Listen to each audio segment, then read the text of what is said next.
నమస్తే, welcome to T-SAT Rythu Mitra. ఈ రోజు మనం రైతు సంఘాల గురించి తెలుసుకుందాం. అసలు రైతు ఉత్పత్తిదారుల సంఘాలంటే ఏంటి, ఇవి ఎందుకు ఏర్పడాలి, వీటి వల్ల ఉపయోగం ఏంటి, అసలు కేంద్ర రాష్ట్ర ప్రభుత్వాలు ఎలాంటి సహాయాన్ని అందిస్తున్నాయి, దీనిలో చేరాలంటే రైతులు ఏం చేయాలి, అసలు ఎలాంటి పథకాలు అందుబాటులో ఉన్నాయి, దీనన్నిటికి సంబంధించి ఈరోజు మనతో పాటు ఉన్నటువంటి గెస్ట్ డాక్టర్ బి రాజా మధుశేఖర్ గారు, వారిని అడిగి తెలుసుకుందాం. సార్ నమస్తే. నమస్తే madam. Welcome to studio sir. నమస్తే మేడం. నమస్తే రైతు సోదరులకు అందరు కూడా నమస్కారం. నా పేరు మధుశేఖర్. నేను శాస్త్రవేత్తగా పనిచేస్తూ ఉన్నాను. మరి ముఖ్యంగా ఈరోజు మనం రైతు సంఘాల గురించి, రైతు ఉత్పత్తిదారుల సంఘాల గురించి తెలుసుకుందాము. ఓకే సార్, నా ఫస్ట్ క్వశ్చన్, అసలు రైతు సంఘాలు ఎందుకు ఏర్పడాలంటారు? మనం ముందుగా చూసుకున్నట్టయితే భారత వ్యవసాయంలో కొన్ని ప్రాబ్లమ్స్ ఉన్నాయి మేడం. ఏంటంటే రైతులు ముఖ్యంగా మనం చూసినట్టయితే చిన్న మరియు సన్నకారు రైతులు ఎక్కువ ఉంటారనమాట. మనకు దాదాపు 80-80% మంది చిన్న సన్నకారు రైతులు ఉండడమే కాకుండా అదేవిధంగా కమతాలు కూడా, మనకు ఏవైతే కమతాలు ఉంటాయో ఆ కమతాలు కూడా చిన్న కమతాలు ఉండడం జరుగుతుంది. అంటే మనకు ఒక ఎకరా కంటే తక్కువ ఉండడము, లేకపోతే 1-2 ఎకరాల మధ్యలో ఉండడము. దీనివలన రైతుకు ఏంటంటే తను ఏదన్నా తీసుకురావాలనుకున్నా, లేకపోతే కొన్ని ఇన్పుట్స్ తెచ్చుకోవాలనుకున్నా, విత్తనంకి సంబంధించిన ఇన్పుట్స్ తెచ్చుకోవాలనుకున్నా, ఫర్టిలైజర్ తెచ్చుకోవాలనుకున్నా, లేకపోతే పురుగు మందులు తెచ్చుకోవాలనుకున్నా, ఇట్లాంటివన్నీ కూడా ఒక్కడే వెళ్ళి తీసుకొని రావడం జరుగుతూ ఉంటుంది అనమాట. అదేవిధంగా విలువ జోడింపు అనేది, వాల్యూ అడిషన్ అని ఏదైతే మనం మాట్లాడుకుంటున్నామో ప్రస్తుత కాలంలో, ఈ విలువ జోడింపు అనేది కూడా ఈ చిన్న సన్నకారు రైతులు అనేది చేసుకోలేరు. కాబట్టి దీనికి అంతా కూడా ఏం చేసుకోవచ్చు అంటే కొద్ది వరకు ఈ రైతు సంఘాలుగా ఏర్పడి కొద్ది వరకు మనము ఈ యొక్క కొన్ని ప్రాబ్లమ్స్ ఏవైతే ఉన్నాయో, సమస్యలు ఏవైతే ఉన్నాయో అవన్నీ కూడా పరిష్కారం చేసుకోవచ్చు మేడం. సార్, ఇది FPOs లేదా ఏవైతే రైతు ఉత్పత్తిదారుల సంఘాలు అంటారో, అసలు ఇవంటి ఏంటి, అసలు దాని? అయితే ఈ రైతు ఉత్పత్తిదారుల సంఘాలు ఏంటంటే ఇంతకుముందు మనకు మ్యాక్స్ సొసైటీ అనేటివి ఉండేటివి అనమాట. కోఆపరేటివ్ సొసైటీ కింద, లేకపోతే ఈ ఫార్మర్ ఇంట్రెస్ట్ గ్రూప్స్ అంటే చిన్న అంటే ఒక్కొక్క పంటకు సంబంధించి, ఒకవేళ ప్యాడీ వేసుకుంటున్నారనుకోండి, వరికి సంబంధించిన ఇంట్రెస్ట్ గ్రూప్స్, కాటన్ వేసుకుంటున్నారనుకోండి, పత్తి వేసుకుంటున్నారనుకోండి, పత్తికి సంబంధించిన ఇంట్రెస్ట్ గ్రూప్స్, లేకపోతే కంది వేసుకున్నా, లేకపోతే అదేవిధంగా వేరుశనగ వేసుకున్నా దానికి సంబంధించిన ఇంట్రెస్ట్ గ్రూప్స్ ఉండేటివి అనమాట. వీళ్ళు ఎంతవరకు అంటే దాదాపుగా 30 కంటే ఎక్కువ ఉండేది కాదు. అంటే నెంబర్స్ అంటే దాంట్లో ఉండే సభ్యులు మనకు 30 కంటే ఎక్కువ కాదు. కానీ కేంద్ర ప్రభుత్వం ఏం చేసిందంటే కొద్ది వరకు మనకు దీంట్లో ఆ సంఖ్య పెంచుకోవడమే కాకుండా, సంఖ్య పెంచుకోవడంతో పాటు వారికి మంచి ఇంకా లాభాలు చేకూర్చాలనే ఉద్దేశంతో దీన్ని మనకు ఫార్మర్ ప్రొడ్యూసర్ ఆర్గనైజేషన్స్గా ఏర్పాటు చేయడం జరిగింది. ఈ ఫార్మర్ ప్రొడ్యూసర్స్ ఆర్గనైజేషన్స్నే మనం రైతు ఉత్పత్తిదారుల సంఘాలని అంటాం అనమాట. ఓకే మధు సార్, ఇప్పుడు ఎవరైనా రైతులు ఉన్నారు, FPOస్లో జాయిన్ కావాలంటే అసలు ఎవరు చేరొచ్చి FPOస్లో, ఏంటి దానికి ఉన్నటువంటి రూల్స్ అండ్ రెగ్యులేషన్స్? ఈ ఫార్మర్ ప్రొడ్యూసర్ ఆర్గనైజేషన్స్లో ఎవరన్నా జాయిన్ కావచ్చు మేడం. రైతుగా ఉంటే చాలు, తను ఎవరైనా జాయిన్ కావచ్చు అనమాట. వాళ్ళలో ఎటువంటి మనకు ఏంటంటే ముఖ్యంగా ఒక 50% వరకు, లెట్స్ ఎగ్జాంపుల్ 100 మంది రైతులు ఉన్నారనుకోండి, 100 మందిలో కనీసం 50% వరకు మనకేంటంటే చిన్న సన్నకారు రైతులు ఉండాలి. రైతు ఉండి రైతు కమ్మతం అంటే తనకు భూమి ఉంటే చాలు, దాంట్లో సభ్యులుగా మనము చేర్చుకోవచ్చు అనమాట. ప్లస్ ప్రతి ఒక్కరికి ఒక షేర్, అంటే కొన్ని సంఘాలు 1000 రూపాయలు, ప్లస్ కొన్ని సంఘాలు 2000 రూపాయలు, లేకపోతే కొన్ని సంఘాలు 3000 రూపాయల వరకు తీసుకొని వాళ్ళ యొక్క షేర్ కింద వాళ్ళని తీసుకొని ఆ యొక్క సంఘంలో వాళ్ళని ఒక సభ్యులుగా చేసుకోవడం జరుగుతుంది అనమాట. ఓకే, ఇంకొకటి షేర్ హోల్డర్స్ అంటుంటారు కదా మధుకర్, అంటే షేర్ హోల్డర్స్ ఎవరు కావచ్చు, దాని ప్రాసెస్ ఎలా ఉంటుంది? ఇందాక మనం మాట్లాడుకున్నాం కదా మేడం, మనం అనుకున్నాం కదా ఒక రైతు ఎవరైతే ఉన్నారో ఆ రైతు షేర్ హోల్డర్ కింద మనము తీసుకోవచ్చు అనమాట. రైతు తన యొక్క షేర్ అంటే తన యొక్క భాగము, లేకపోతే భాగస్వామ్యం ఏదైతే ఉందో 1000 రూపాయలు అయితేనేముంది, లేకపోతే 2000 అయితేనేముంది, అందరికీ కామన్గా ఉంటుంది అనమాట. ఒకరికి ఒక విధంగా, ఇంకొకరికి ఇంకో విధంగా ఉండదు. అందరికీ కామన్గా ఉండడమే కాకుండా ప్రతి రైతు, చిన్న రైతు ఉండొచ్చు, పెద్ద రైతు ఉండొచ్చు, లేకపోతే చాలా భూమి ఉన్న ఆసామి ఉండొచ్చు, అందరికి కూడా ఒకటే షేర్ అందులో ఉండడం జరుగుతుంది అనమాట. ఆ షేర్ ప్రకారం వాళ్ళని షేర్ హోల్డర్స్గా చేస్తారనమాట. ఓకే, ఇప్పుడు FIG అంటుంటారు కదా, అంటే ఏంటి, వీళ్ళు FPOస్గా ఏర్పడవచ్చా? మేడం మనము ఇందాక మాట్లాడుకున్నాం కదా మేడం, FIGs అంటే ఫార్మర్ ఇంట్రెస్ట్ గ్రూప్స్ అన్నమాట. ఈ ఫార్మర్ ఇంట్రెస్ట్ గ్రూప్స్లో మనము ఇందాక అనుకున్నట్టు పత్తికి సంబంధించి ఒక ఇంట్రెస్ట్ గ్రూపు, వేరుశనగకు సంబంధించి ఒక ఇంట్రెస్ట్ గ్రూపు, అదేవిధంగా వరికి సంబంధించి ఒక ఇంట్రెస్ట్ గ్రూపు. ఆ ఇంట్రెస్ట్ గ్రూప్లో మనకు దాదాపు 15 నుంచి 20 రైతులు లేకపోతే 30 రైతుల వరకు ఉండడం జరుగుతుంది. వాళ్ళకి ఏంటంటే కామన్గా వాళ్ళకి ఏం ప్రాబ్లమ్స్ ఉన్నాయి, లేకపోతే ఏమి సమస్యలు ఉన్నాయి, లేకపోతే ఏమన్నా వాళ్ళకి సాంకేతిక సమాచారం అవసరమా, టెక్నికల్ అడ్వైస్ శాస్త్రవేత్తల నుంచి కానీ లేకపోతే యూనివర్సిటీ నుంచి కానీ ఏమన్నా సాంకేతిక సమాచారం అవసరమా ఉన్నదా అనేది వాళ్ళంతా కూడా బేరీజ్ చేసుకొని దాని ప్రకారం వాళ్ళు నడుచుకుంటూ ఉంటారు అనమాట. లేకపోతే ఏ విత్తనం వేసుకోవాలి, లేకపోతే ఆ విత్తన కాలపరిమితి ఎంత అయి ఉండాలి, ఎంత ఫర్టిలైజర్ వేసుకోవాలి, లేకపోతే ఎంత పెస్టిసైడ్ కొట్టాలి, లేకపోతే ఏ పురుగు మందు కొట్టాలి అనేది ఈ ఇంట్రెస్ట్ గ్రూప్లో వాళ్ళు చేసుకునే కామన్ డిస్కషన్స్. సో ఒక గ్రూపులో 30 మంది ఉండొచ్చు, ఆ గ్రామానికి సంబంధించి 40 మంది ఉండొచ్చు. ఈ 40 మంది ఒక గ్రూపు, అంటే ప్యాడీకి సంబంధించిన ఒక గ్రూపు, దాని తర్వాత గ్రౌండ్నట్కి సంబంధించిన ఒక గ్రూపు, దాని తర్వాత మనకు ఆయిల్ సీడ్స్కి సంబంధించిన ఒక గ్రూపు, లేకపోతే రెడ్ గ్రామ్కి సంబంధించిన అంటే కందికి సంబంధించిన ఒక గ్రూప్, ఇట్లా గ్రూప్స్గా ఏర్పడి ఈ గ్రూప్స్ అన్నీ కూడా ఏం చేయొచ్చు అంటే ఒక కామన్గా వాళ్ళు ఈ 5 నుంచి 10 ఫార్మర్ ఇంట్రెస్ట్ గ్రూప్స్ ఏవైతే ఉన్నాయో అవన్నీ కలుపుకొని ఒక ఫార్మర్ ప్రొడ్యూసర్ ఆర్గనైజేషన్గా తయారు కావచ్చు అనమాట. ఓకే, మధు సార్ ఒక కాలర్ అందుబాటులో ఉన్నారు, కాలర్తో మాట్లాడదాం. వెంకటరమణ గారు విశాఖపట్నం నుంచి అందుబాటులో ఉన్నారు. నమస్తే వెంకటరమణ గారు. నమస్తే అమ్మా. ఓకే, మధు సార్ వింటున్నారు మీ మాటలు, సార్ మాట్లాడండి. నమస్కారం వెంకటరమణ గారు, చెప్పండి.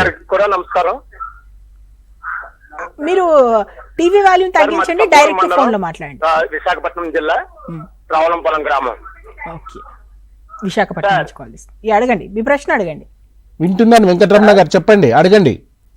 అదే సార్, ఇప్పుడు అంటే మాకు ఇంతవరకు ఈ రైతు మిత్ర గురించి మాకు ఇక్కడ ఏం చెప్పలేదు సార్, మాకు ఎవరును.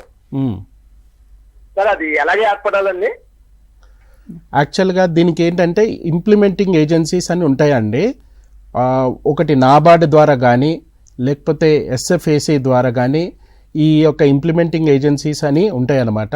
ముఖ్యంగా నాబార్డ్ వారు మీకు స్థానికంగా ఉన్న NGOs కానీ లేకపోతే మీ గ్రామంలోనే మీరే కొంతమంది రైతులందరూ కూడా కలిసి, అంటే తక్కువలో తక్కువ ఈ ఫార్మర్ ప్రొడ్యూసర్ ఆర్గనైజేషన్లో తక్కువలో తక్కువ మనకు 300 మంది వరకు ఫార్మర్స్ ఉండాలి అనమాట. మినిమం, అది మినిమం నెంబర్. మన మ్యాక్స్ సొసైటీలో మినిమం నెంబర్ 19 అని అనుకుంటాం కదా. అదేవిధంగా ఈ ఫార్మర్ ప్రొడ్యూసర్ ఆర్గనైజేషన్లో మనకేంటంటే తక్కువలో తక్కువ 300 మంది ఉండాలన్నమాట. ఈ 300 మంది అంత ఒక గ్రూప్గా ఏర్పడినప్పుడు మీరు నాబార్డ్ని కానీ లేకపోతే ఈ SFAC వాళ్ళని అప్రోచ్ అయినప్పుడు వాళ్ళు ఏం చేస్తారంటే వాళ్ళు విధానాలు ఏవైతే ఉన్నాయో ఆ విధానాలు అన్నీ కూడా తెలియజేస్తారనమాట. దాన్ని బట్టి మీరు ఒక డెమోక్రటిక్ వేలో ఒక ఎలక్షన్ చేసుకొని దాని ద్వారా ఒక చైర్మన్ ఎన్నుకొని బోర్డు మెంబర్స్ని ఎన్నుకొని దాని తర్వాత ఒక CEOని పెట్టుకొని ఇట్లాంటివన్నీ చేసుకొని ఒక ఫార్మర్ ప్రొడ్యూసర్ ఆర్గనైజేషన్గా ఏర్పాటు కావచ్చు. ఓకే, వెంకటరమణ గారి డౌట్ క్లియర్ అయిందని అనుకుంటున్నారు. అంటే సార్ ఇప్పుడు ఇంతమంది సభ్యుల గురించి చెప్పారు కాబట్టి డౌట్ అంటే 300 అన్నారు అంటే FPOస్లో ఎంతమంది సభ్యుల వరకు ఉండొచ్చు, లేదా రైతులు కూడా ఎంతమంది ఉండొచ్చు, ఎలా ఉండొచ్చు? అంటే FPOలు అందరూ కూడా రైతులే మేడం, సభ్యులు ఎవరు కూడా బయట వారు ఉండకూడదు, రైతులు మాత్రమే అందులో ఉండాలన్నమాట. కంపల్సరీ ఏంటంటే వాళ్ళకి ల్యాండ్ ఉండాలి, లేకపోతే టెనెంట్ ఫార్మర్స్ అయి ఉండాలి. మినిమం అంటే చాలా తక్కువ, లీస్ట్ నెంబర్ వచ్చేసి 300 అన్నమాట. ఎక్కువ ఎంతవరకు అన్నా ఉండొచ్చు. కొన్ని సంఘాల్లో 1000 వరకు ఉన్నారు, కొన్ని సంఘాల్లో 2000 వరకు ఉన్నారు. పెద్ద పెద్ద సంఘాల్లో ఇప్పుడు సహ్యాద్రి ఫార్మర్స్ ప్రొడ్యూసర్ ఆర్గనైజేషన్ అని ఉంటుంది, దాదాపు 5000 మంది కంటే ఎక్కువ ఉంటారు అనమాట. సో ఆ విధంగా అది ఏంటంటే వాళ్ళ యొక్క రీచ్, వాళ్ళ యొక్క యాక్టివిటీస్, అంటే ఈ FPOs అనేది యాక్టివిటీస్ బేస్డ్గా ఉంటుంది అనమాట. అంటే ఎటువంటి రైతులు ఉండాలని ఏమన్నా ఉంటుందా? ఏమి లేదు మేడం, కనీసం అందులో 50% మాత్రం కంపల్సరీ చిన్న సన్నకారు రైతులు అనే వాళ్ళు ఉండాలి. ఓకే, అంటే ఓవరాల్ గా ఈ FPOs ద్వారా రైతులకు ఉండేటువంటి ప్రయోజనాలు ఏంటంటే ఏం చెప్తారు? అంటే రైతులకు ఉండే ప్రయోజనాలు చాలా ఉంటాయి మేడం. ఇప్పుడు ఒక వ్యక్తి వెళ్ళి తన ఊరు నుంచి దగ్గరలో ఉన్న మార్కెట్కి వెళ్ళి ఏదన్నా ఫర్టిలైజర్ కానీ లేకపోతే ఏదన్నా విత్తనం కానీ కొనుక్కొని రావడానికి ఆయన 2 and fro చూసుకుంటే చాలా అవ్వచ్చు. అదే ఒక గ్రూప్గా ఏర్పడి ఒక సంఘంగా ఏర్పడి లేకపోతే ఒక ఆర్గనైజేషన్గా రైతులంతా కూడా ఒక ఆర్గనైజేషన్గా ఏర్పడినప్పుడు ఈ రవాణా ఖర్చులు తగ్గించుకోవచ్చు. ప్లస్ వాళ్ళు పెద్ద పెద్ద కంపెనీస్ తోటి లింకేజెస్ పెట్టుకొని ఎరువుల కంపెనీస్తో కానీ లేకపోతే విత్తన కంపెనీస్తో కానీ లింకేజెస్ పెట్టుకొని ఆ లింకేజెస్ ద్వారా కొద్ది వరకు వాళ్ళ ఏమంటారు కొద్దిగా తక్కువగా ధరకు తెచ్చుకోవడం కానీ లేకపోతే డైరెక్ట్ ఊర్లోకి వచ్చి ఆ యొక్క ఫర్టిలైజర్ ఇవ్వడం కానీ లేకపోతే ఒకవేళ ఎఫ్పిఓకి ఏమన్నా గిడ్డంగులు అంటే గోడౌన్స్ అట్లాంటివి ఏమన్నా ఉంటే ఆ గోడౌన్స్లో పెట్టుకోవడానికి ఇవన్నీ కూడా వాళ్ళు ఇటువంటి బెనిఫిట్స్ అన్నీ కూడా పొందొచ్చు అనమాట. ఇదే కాకుండా వాళ్ళకి ఏంటంటే దాంతోపాటు మార్కెట్ ఇన్ఫర్మేషన్తో పాటు వెదర్ రిలేటెడ్ ఇన్ఫర్మేషన్. ఇప్పుడు మనం అంతా క్లైమేట్ చేంజ్ అని మాట్లాడుకుంటున్నాం, అంటే ఈ వాతావరణంలో వచ్చే మార్పుల వల్ల ఫార్మర్ బాగా ఎఫెక్ట్ అవుతూ ఉన్నాడు అనమాట. కాబట్టి అటువంటి అన్నీ కూడా ఈ మార్కెట్ ఇన్ఫర్మేషన్ కానీ ఈ వెదర్ రిలేటెడ్ ఇన్ఫర్మేషన్ కానీ అన్నీ కూడా మనం ఈ ఎఫ్పిఓస్కి అందించవచ్చు అనమాట. ఎవరైతే యాక్టివ్గా ఉంటారో ఆ యాక్టివ్ మెంబర్స్ ద్వారా ఇవన్నీ కూడా మనము వాళ్ళకు అందించడానికి ఆస్కారం ఉంటుంది మేడం. అంటే మధ్య ఇంకొక డౌట్ ఏంటంటే ఇప్పుడు వ్యాపార సంస్థలు కూడా ఉన్నాయి, దానికి రైతు ఉత్పత్తిదారుల సంఘానికి మధ్య డిఫరెన్స్ ఏంటంటే ఏం చెప్తారు? ఇప్పుడు ఒక వ్యాపార సంస్థ అంటే వ్యాపార సంస్థకు ఒక లైన్ ఉంటుంది మేడం, అంటే కింది నుంచి పై వరకు ఒక అథారిటీ అని ఉంటుంది అనమాట. అది ఏంటంటే ఒక బాస్ ఉంటాడు, బాస్ కింద డిఫరెంట్ లెవెల్స్లో డిఫరెంట్ మేనేజర్ లెవెల్స్లో ఉండడం జరుగుతుంది. వాళ్ళు ఏది ఉత్పత్తి చేయాలి అంటే ముందుగా ఏది ఉత్పత్తి చేసేటప్పుడు ఏమేమి పనులు చేయాలి, ఉత్పత్తి చేసిన తర్వాత ఏమేమి పనులు చేయాలి అనేది కూడా వాళ్ళకి క్లారిటీ అనేది ఉండడం జరుగుతుంది. ఈ రైతు ఉత్పత్తిదారుల సంఘంలో వచ్చేసి రైతులే అందులో మేనేజ్మెంట్ చేసేవాళ్ళు, రైతే చైర్మన్, రైతే బోర్డు మెంబరు, ప్లస్ రైతులే అక్కడ సీఈఓగా పెట్టుకోవాలి, లేకపోతే రైతులనే అక్కడ అన్ని పోస్ట్స్ అన్నీ కూడా వాళ్ళే చేసుకుంటారు అనమాట. దీంట్లో ఏంటంటే ఒక రైతు ఇంకొక రైతుకి సహకారం చేసుకోవడం, రైతులంతా కూడా గ్రూప్గా అయ్యి ఒకరికొకరు సహకారం చేసుకోవడం అనమాట. అంటే ఇప్పుడు ఎఫ్పిఓస్లో వీళ్ళంతా కలిసికట్టుగా ఉన్నారు కదా, అంటే వీళ్ళు కలిసికట్టుగా చేసేటువంటి కార్యక్రమాలు ఇంకేముంటాయి? కలిసికట్టుగా చేసుకోవడానికి చాలా కార్యక్రమాలు చేసుకోవచ్చు మేడం. ఒకటి ఏంటంటే ఆ విలేజ్కి ఒక యాక్షన్ ప్లాన్ తయారు చేసుకొని మేము ఈ పంటనే పండిస్తాము, ఈ విత్తనమే పండిస్తాం. ముఖ్యంగా విత్తనోత్పత్తి చేయొచ్చు, సీడ్ ప్రొడక్షన్ చేయొచ్చు.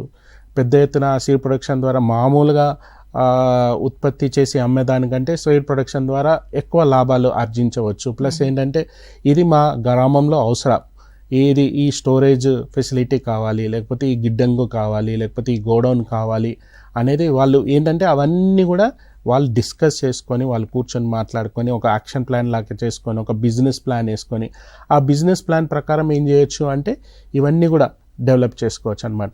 విలేజ్ డెవలప్ చేసుకోవడమే కాకుండా వాళ్ళ ప్రొడక్టివిటీ ఉత్పాదకత ఏదైతే ఉందో ఆ ప్రొడక్టివిటీ ఇంప్రూవ్ చేసుకోవడము, దాని ద్వారా వాళ్ళకు వచ్చే రెవెన్యూ రిటర్న్స్ ఏవైతే ఉంటాయో వాళ్ళకు వచ్చే ఆదాయం ఏదైతే ఉందో అది కూడా మనము పెంపొందించవచ్చు అనమాట. ఓకే, మొదటిసారి ఇంకొక డౌట్ ఏంటంటే ఇప్పుడు సెంట్రల్ గవర్నమెంట్ రకరకాల స్కీమ్స్ వస్తుంటాయి కదా, అవేమని ఎఫ్పిఓస్కి వర్తిస్తుంటాయి అంటే వాటికి సపరేట్గా? అట్లా యాక్చువల్గా మేడం ఇవన్నీ కూడా ఇంతకుముందు ఫార్మర్ గ్రూప్స్ కానీ, రైతు మిత్ర సంఘాలు కానీ, రైతు గ్రూప్స్ కానీ, కోఆపరేటివ్ గ్రూప్స్ కానీ, కోఆపరేటివ్ సొసైటీస్ కానీ అవన్నిటికీ కూడా ఏంటంటే ఇంతకుముందు అవన్నీ ఉంటుండే, కానీ వాటికి బ్యాంక్ లోన్ తీసుకోవాలన్నా లేకపోతే ఇంకా ఏమన్నా గవర్నమెంట్ ఇన్స్టిట్యూట్స్ నుంచి క్రెడిట్ తీసుకోవాలన్నా అంటే అప్పు తీసుకోవాలన్నా కొన్ని ప్రాబ్లమ్స్ ఉండేటివి అనమాట.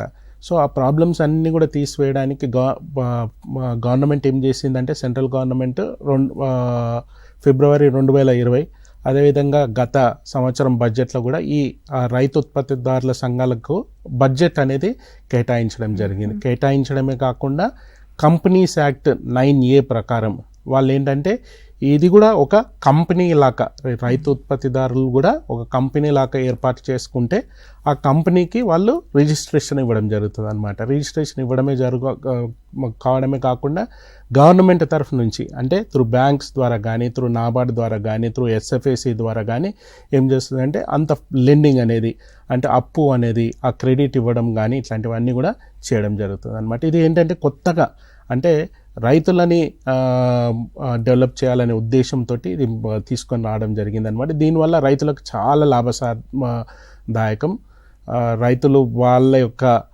ఇన్కమ్ లెవెల్స్ అనేటివి కూడా బాగా ఇంప్రూవ్ చేసుకోవచ్చు అనమాట.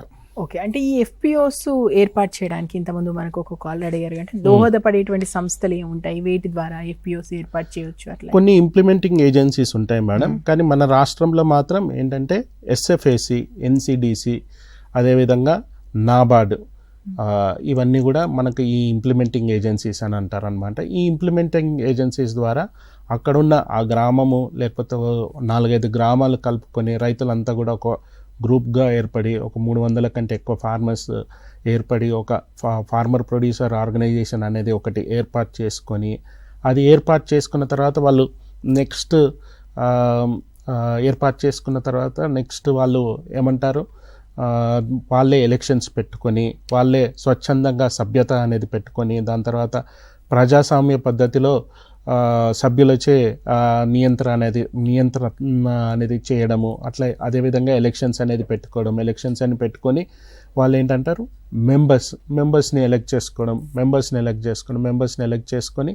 ఆ మెంబర్స్ ద్వారా ఏంటంటే ఆ మెంబర్స్లోని చైర్మన్, బోర్డ్ మెంబర్స్ ఇట్లాంటివన్నీ కూడా పెట్టుకొని వాళ్ళు చేసినప్పుడు ఈ ఎస్ఎఫ్ఏసి కానీ లేకపోతే నాబార్డ్ కానీ వీళ్ళంతా కూడా చూసేసి యాక్టివిటీస్ అంటే వీళ్ళు సరైన సభ్యత్వం ఆ రిజిస్టర్ ఉందా లేదా, లేకపోతే వీళ్ళు ఆ షేర్ ఫార్మర్స్ దగ్గర నుంచి కలెక్ట్ చేసినరా లేదా, ప్రతి ఫార్మర్ ఇందులో షేర్ హోల్డర్గా ఉన్నాడా లేడా, ప్లస్ షేర్ హోల్డర్గా ఉండడమే కాకుండా నెక్స్ట్ ఏంటంటే ఏవైతే వాళ్ళు విధానాలు రాసుకున్నారో, బైలాస్ రాసుకున్నారో, ఆ బైలాస్ ప్రకారం ఆ ఎఫ్పిఓ పనిచేస్తుందా పనిచేయట్లేదా, ఆ ఎఫ్పిఓలో మరి ఆడిట్ జరుగుతుందా లేదా, ఇవన్నీ కూడా చూసేసి ఈ ఇంప్లిమెంటింగ్ ఏజెన్సీస్ ఏంటంటే వాళ్ళు ఒక గ్రేడింగ్ ఇస్తారనమాట. గ్రేడింగ్ ఇచ్చి ఆ గ్రేడింగ్ ప్రకారము వీరిని ఏంటంటే వారికి కావాల్సిన ఫండింగ్ అట్లాంటిది లేకపోతే అప్పు కానీ అట్లాంటివన్నీ కూడా వాళ్ళకి ఇవ్వడం జరుగుతుంది అన్నమాట. ఓకే, ఇప్పుడు కేంద్ర ప్రభుత్వం ఒక ఎఫ్పిఓకు నిధులు మంజూరు చేయాలి, ఎంతవరకు మంజూరు చేయగలదు, ఎలా ఉంటుంది ఆ ప్రాసెస్ అంతా?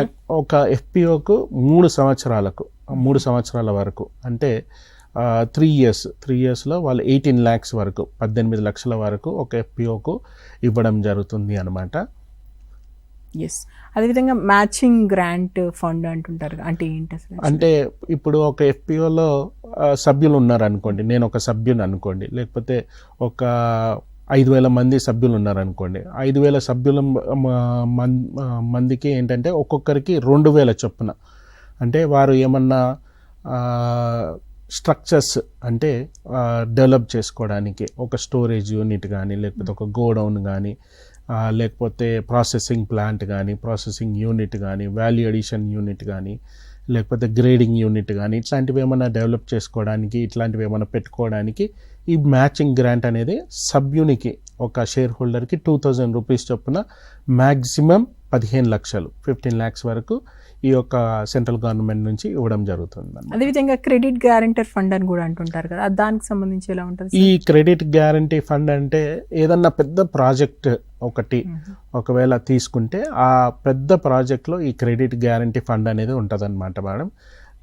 ఇప్పుడు వాళ్ళు అనుకున్న ఏవైతే ఈ స్ట్రక్చర్స్ ఉన్నాయో స్ట్రక్చర్స్ పెద్ద ఎత్తున చేయాలనుకుంటున్నారు, లేకపోతే వాళ్ళు ఏదైతే ప్రోడక్ట్ వాళ్ళు డెవలప్ చేస్తున్నారో లేకపోతే వాళ్ళు ఏదైతే ఉత్పత్తి చేస్తున్నారో దానికి విలువ జోడింపు చేసి వేరే దేశాలకు వేరే ప్రాంతాలకు పంపించాలనుకున్నారనుకోండి, అది 50 లక్షలు లేకపోతే 1 కోటి లేకపోతే 2 కోట్లు లేకపోతే 3 కోట్ల వరకు ఉందనుకోండి, దాని ప్రకారం వాళ్ళు ఏంటంటే ఈ క్రెడిట్ గ్యారంటీ ఫండ్ అనేది ఇవ్వడం జరుగుతుంది అనమాట. ఈ క్రెడిట్ గ్యారంటీ ఫండ్లో మొదటిది వచ్చేసి ఒక 1 crore వరకు, ఒకవేళ దాని యొక్క ఆ ప్రాజెక్ట్ ప్లాన్ ఒక 1 crore వరకు ఉంది అనుకోండి, దాంట్లో 85% ఇస్తారు, అంటే 85 lakhs వరకు ఇస్తారనమాట. దీనికి అంతా కూడా మళ్ళీ ఏంటంటే ఆ యొక్క ఎఫ్పిఓలో ఉన్న సభ్యత్వము, FPO registers, FPO audit, FPO general body meeting, మహాసమావేశం అంటే జనరల్ బాడీ మీటింగ్, ఇట్లాంటివన్నీ కూడా రెగ్యులర్గా ఎఫ్పిఓ కండక్ట్ చేస్తేనే